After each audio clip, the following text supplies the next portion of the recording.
Assalamualaikum warahmatullahi wabarakatuh. Alhamdulillah wassalatu wassalamu ala rasulillah amma ba'du. Para pecinta Al-Quran yang berbahagia, pada kesempatan yang baik ini kita akan berlatih tartil Quran di surah An-Nisa ayat 100. Pada kesempatan yang baik ini kita akan melatih lidah kita agar tidak kaku di dalam membaca huruf yang berdampingan yang sama makhrajnya seperti ain dan hamzah ini. Mari kita simak bersama-sama. A'udzu billahi minasy syaithanir rajim.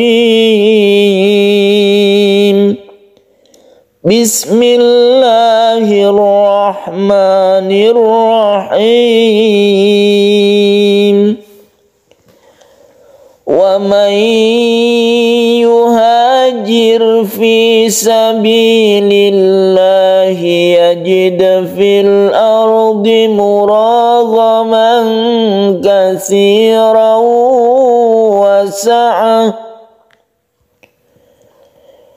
wa man yakhruj min baitihi muhajiran ila Allahi wa rasulihi thumma yudrikhul maut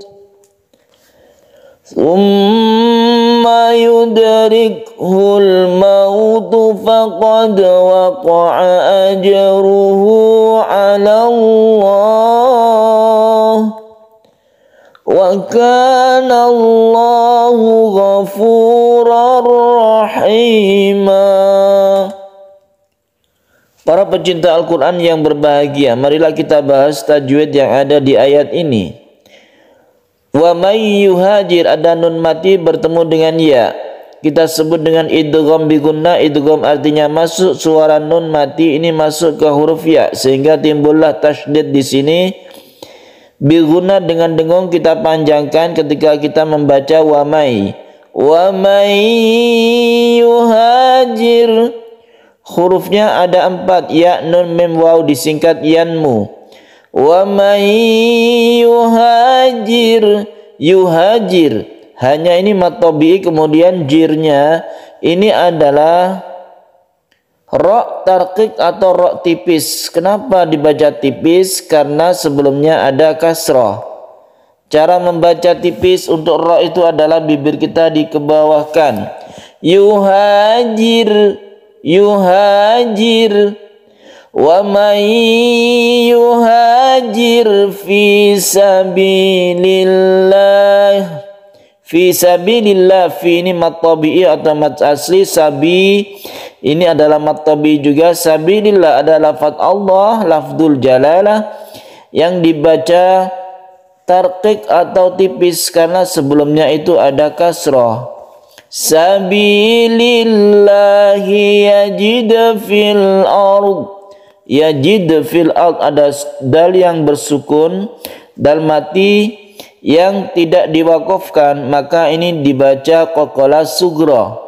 Qalqalah sughra itu adalah qalqalah yang sughra kecil dan membacanya itu biasa saja kita pantulkan, tidak perlu kita memantulkan dengan sangat, tapi pantulannya itu biasa saja.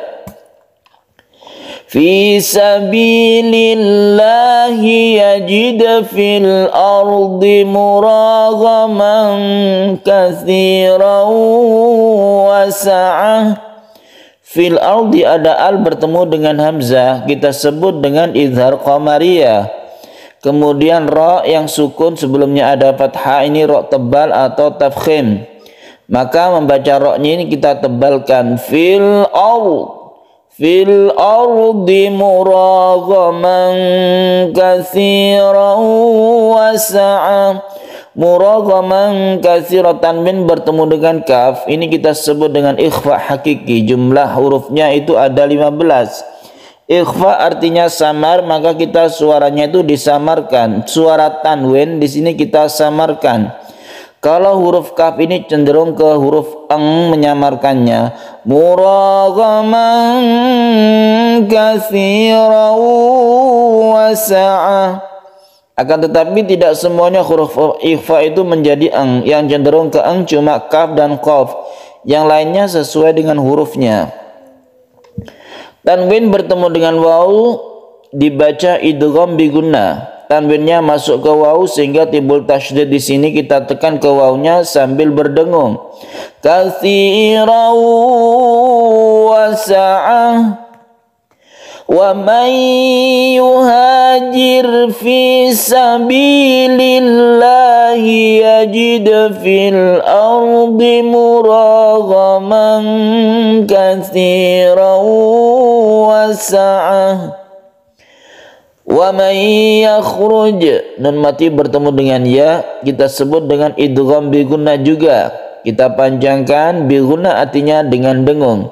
Yakhruj min baitihi, qalqalah sugra karena ada di tengah kata atau kalimat dan bukan ketika waqaf. Kalau ketika waqaf qalqalah kubra. Kalau ketika terus itu adalah qalqalah sugra. Min baitihi, nun mati bertemu dengan ba. Ini kita sebut dengan iklab, bahwa tanda mem ini adalah cara membacanya, yaitu suara nun ini dibalik menjadi mem.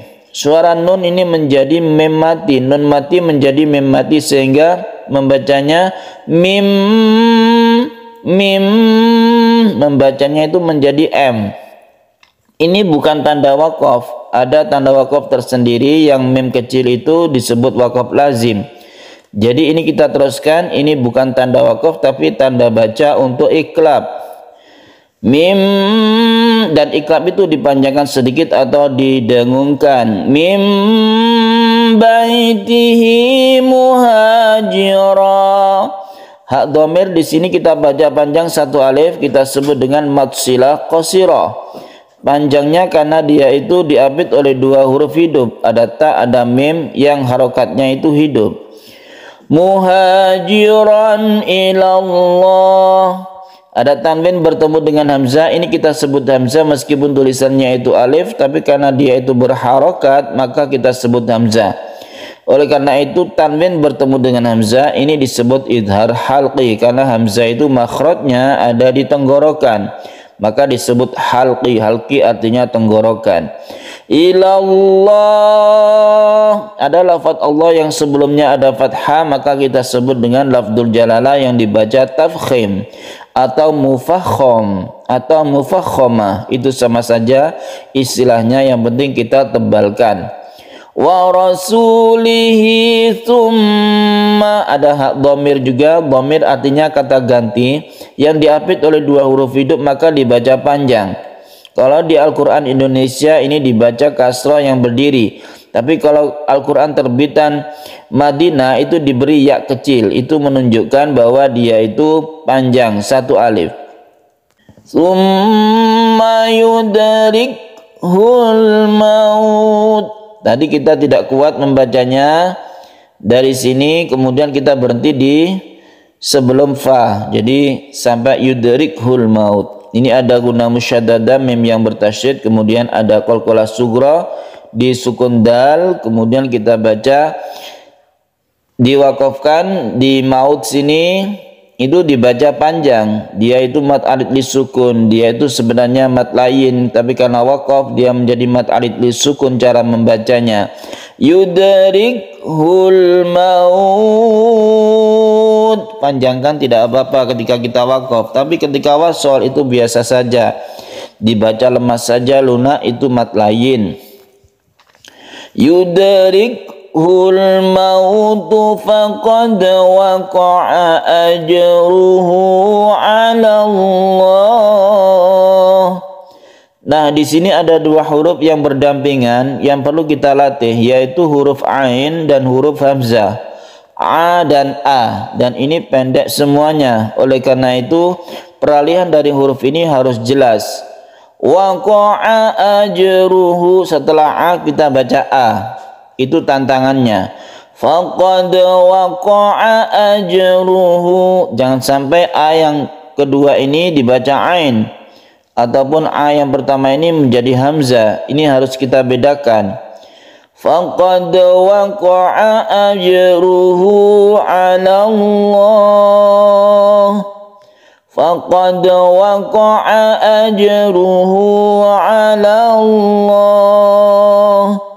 Faqad ini qalqalah sughra, kemudian ajruhu qalqalah sughra juga, kemudian hak dhamir yang dhamanya terbalik ini disebut mad silah qasirah karena diapit oleh dua huruf hidup, maka hak dhamir ini dibaca panjang. Itulah namanya mad silah qasirah. 'Ala Allah ini dibaca panjang juga sebagai mad arid li sukun karena ini hak ini jatuh, dia itu disukunkan. Kemudian Allah itu sendiri dibaca tafkhim karena lafaz Allah sebelumnya ada fathah. Wa kana Allahu ghafurur rahima. Nah, di sini sering kita mendengarkan orang membaca ghafurur ya. Padahal ini adalah ra. Ghafurur ra bukan ru. Ghafurur rahim bukan, tapi ghafura. Ghafurur rahima, Ghafurur rahima. Ra tanwin bertemu dengan ra ini kita sebut dengan idgham bila gunnah. Idgham artinya masuk ke hurufnya tanwin, masuk ke huruf ra dan tidak berdengung, kemudian ditutup dengan mad iwad yaitu satu alif membacanya. Wa kana Allahu ghafurur rahima. Baiklah, kita ulangi dari depan lagi. Hati-hati di ketika kita itu wakaf, kita cari wakaf yang bagus sesuai makna ayat. Ketika tanda wakafnya itu panjang, ayatnya cukup panjang sehingga kita perlu wakaf dan ibtidak di situ.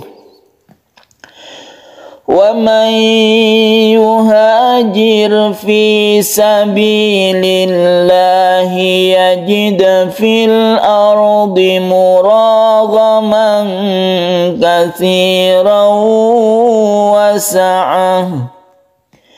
Wa man yakhruj min baitihi muhajiran ila Allahi wa rasulihi thumma yudrikhul